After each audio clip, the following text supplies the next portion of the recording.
¿Cuántas tardes de lluvia caben en una vida? Aurora Valdivieso, a sus 72 años, sentía que había coleccionado demasiadas. Desde su ventana en el corazón de Oviedo, las calles mojadas del otoño asturiano parecían un espejo de su propia melancolía. Viuda hacía ya una eternidad, 40 años que pesaban como un siglo. Sus 2 hijos, Miguel en Alemania y Laura en Canadá, eran voces queridas pero distantes, ecos semanales a través de la fría pantalla de una videollamada. La mercería taller de costura que regentó con primor durante décadas era ahora un recuerdo dulce y polvoriento, como los patrones de vestidos que aún guardaba en un baúl. Su piso, un remanso de orden y muebles antiguos, olía a cera y a la lavanda que colgaba en los armarios, pero el silencio era su inquilino más constante. Aurora conservaba una elegancia natural, un porte que ni los años ni la soledad habían logrado borrar del todo. Su cabello, de una plata pulcra, enmarcaba un rostro donde los ojos azules aún destellaban con una curiosidad infantil, aunque a menudo un velo de tristeza los empañara. Leía novelas románticas, de esas que su madre leía, y suspiraba, preguntándose si el destino le tendría reservado una última página inesperada, una coda de afecto en la sinfonía gris de sus días. Su orgullo, una coraza forjada en años de independencia y sacrificios silenciosos, le impedía mostrar su vulnerabilidad, incluso a Carmen, su vecina del tercero, con quien compartía cafés esporádicos y comentarios sobre el tiempo. Fue en una de esas tardes lluviosas, en el Café Rialto, su refugio habitual con olor a bizcocho recién hecho y el murmullo de conversaciones ajenas, cuando ocurrió. Aurora leía a La Regenta, releyéndola por enésima vez, buscando en Ana Ozores un eco de sus propias insatisfacciones veladas. Disculpe, una voz masculina, aterciopelada y con un deje culto, la sacó de su ensimismamiento. Veo que comparte mi admiración por Clarín. Una obra maestra, ¿no cree? Levantó la vista. Un hombre de edad similar, quizás unos años más, la observaba con una sonrisa afable. Vestía con una elegancia discreta, un jersey de lana fina, color borgoña, una chaqueta sport bien cortada, y su cabello canoso, impecablemente peinado, le confería un aire distinguido. Sus ojos, de un marrón cálido, transmitían una calma que Aurora encontró reconfortante. Sí, lo es, respondió ella, sintiendo un leve rubor subirle a las mejillas, una sensación casi olvidada. Una de mis favoritas, así comenzó. Se llamaba Julián Fuentes. Las semanas siguientes se tiñeron de una nueva luz. Julián parecía conocer Oviedo como la palma de su mano, pero también hablaba de viajes lejanos, de exposiciones de arte en ciudades cuyo nombre Aurora solo conocía por los libros. Se encontraban en el Rialto, paseaban por el campo San Francisco cuando el tiempo lo permitía, descubriendo rincones que para Aurora, a pesar de vivir allí toda su vida, adquirían un nuevo encanto bajo la mirada de Julián. Él era un conversador excepcional, pero sobre todo un oyente paciente. Aurora, por primera vez en años, se sintió escuchada, comprendida.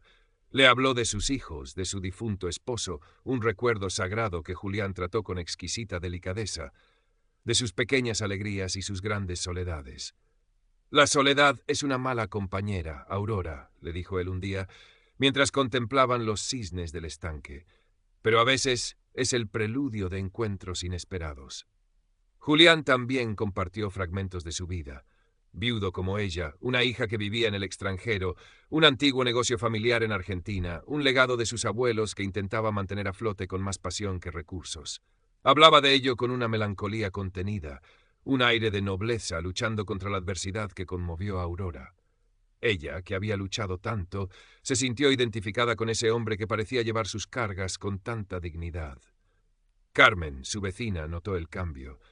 ¿Quién es ese caballero tan elegante con el que te veo últimamente, Aurora? Pareces otra. Un amigo, Carmen. Un buen amigo, respondía Aurora, con una sonrisa que no lograba ocultar del todo la ilusión que le burbujeaba por dentro. Pero una parte de ella, la orgullosa Aurora, guardaba celosamente los detalles de esa incipiente relación, como un tesoro recién descubierto. La intimidad creció al compás de los cafés compartidos y las confidencias susurradas. Julián tenía el don de hacerla sentir especial, como si todos sus anhelos románticos, aquellos que creía sepultados bajo capas de rutina y resignación, estuvieran floreciendo de nuevo. Un día, mientras paseaban por el casco antiguo, él se detuvo frente al escaparate de una joyería. «Ese camafeo me recuerda a uno que tenía mi madre», comentó Julián, con la mirada perdida en la pieza de marfil. Lo perdió en un viaje. Una lástima. A la semana siguiente, Julián le regaló un pañuelo de seda, supuestamente traído de un viaje a Oriente hacía años.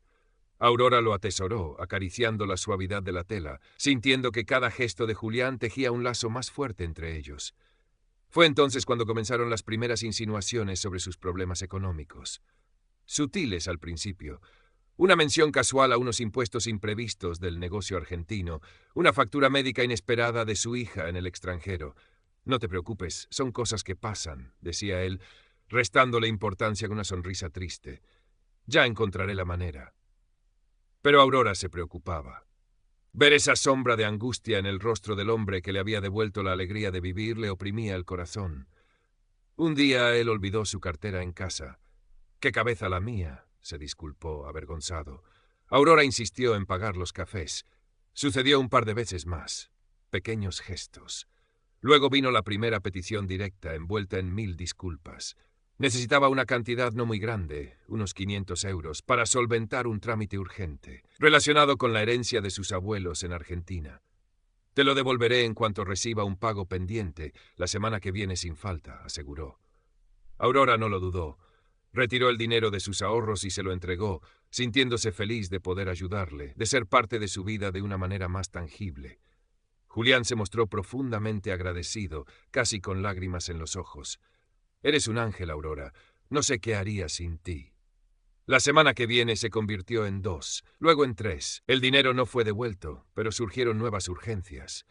Un problema con unos documentos legales, una oportunidad de inversión que no podía dejar pasar para reflotar el negocio familiar. Las cantidades iban en aumento. 1000 euros, luego 2000.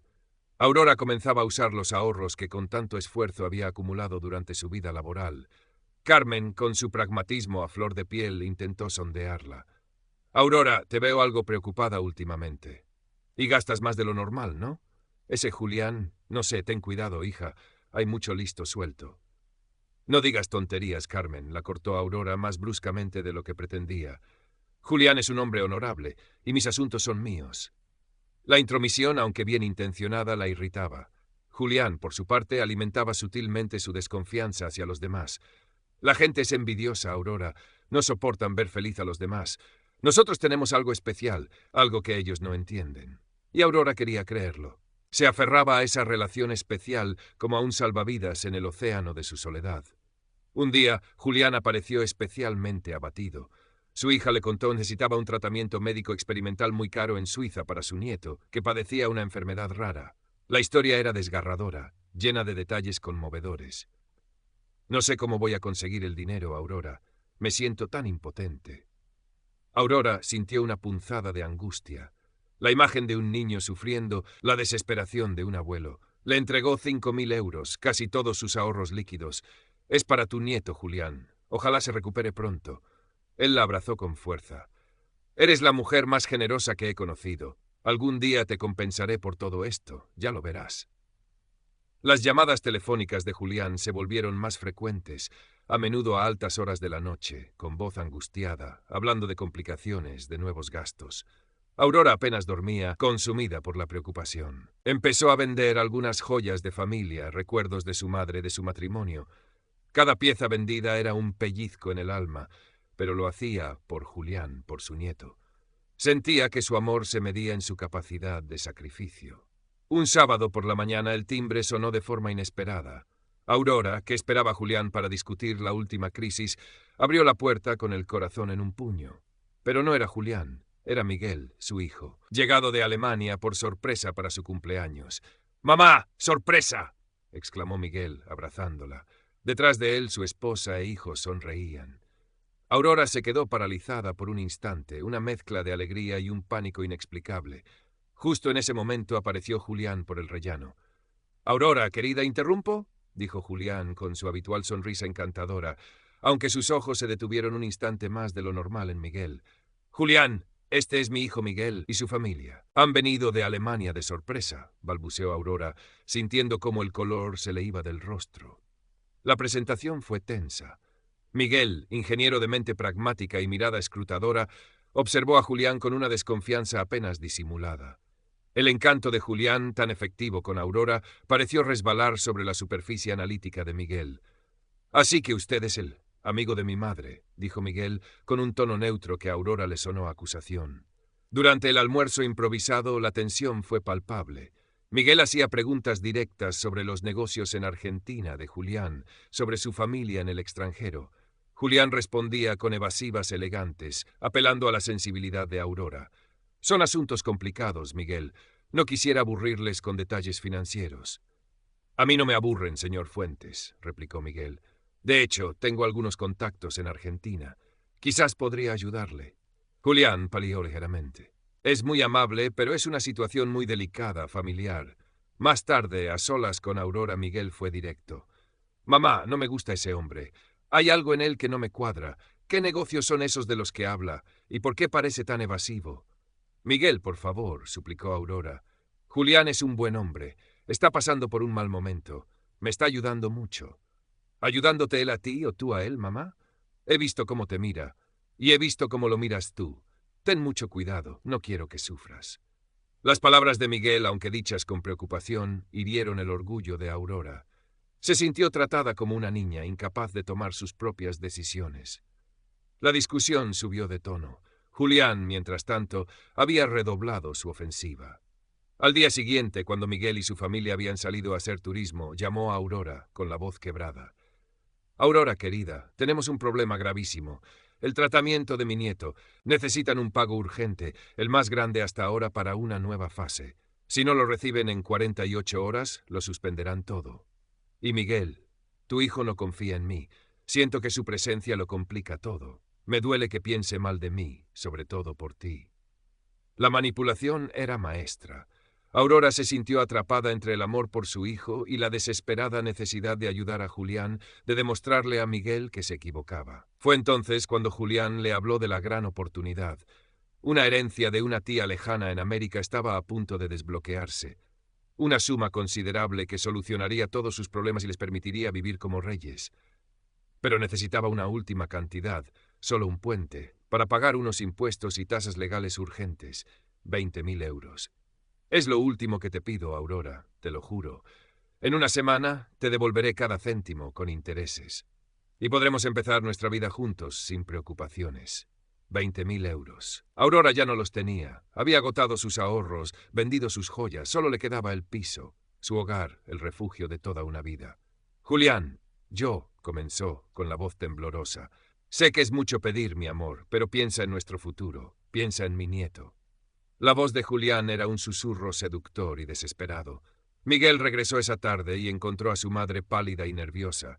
Intentó hablar con ella de nuevo, mostrarle artículos que había encontrado en Internet sobre estafas a personas mayores, sobre perfiles de timadores que encajaban sospechosamente con Julián.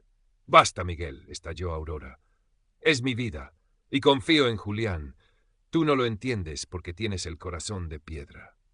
Las palabras fueron como puñales para ambos. Miguel, dolido y frustrado, decidió adelantar su regreso a Alemania. «Haz lo que quieras, mamá, pero cuando todo esto explote, no digas que no te lo advertí». Se marchó al día siguiente, dejando un abismo de tristeza y resentimiento. Sola de nuevo, con la sombra de la discusión con su hijo pesándole en el alma, Aurora se sintió aún más vulnerable a la influencia de Julián. Él la consoló, la mimó, le repitió cuánto la quería y cuánto dependía de ella. «Eres mi única esperanza, Aurora». Al día siguiente, Aurora fue al banco. Con manos temblorosas, firmó los papeles para un préstamo personal, poniendo su piso como aval. El director del banco, un hombre joven que la conocía de toda la vida, intentó disuadirla. «¿Está segura, doña Aurora? Es una cantidad importante». «Estoy segura», mintió ella, con una convicción que no sentía. Le entregó el dinero a Julián en un sobre.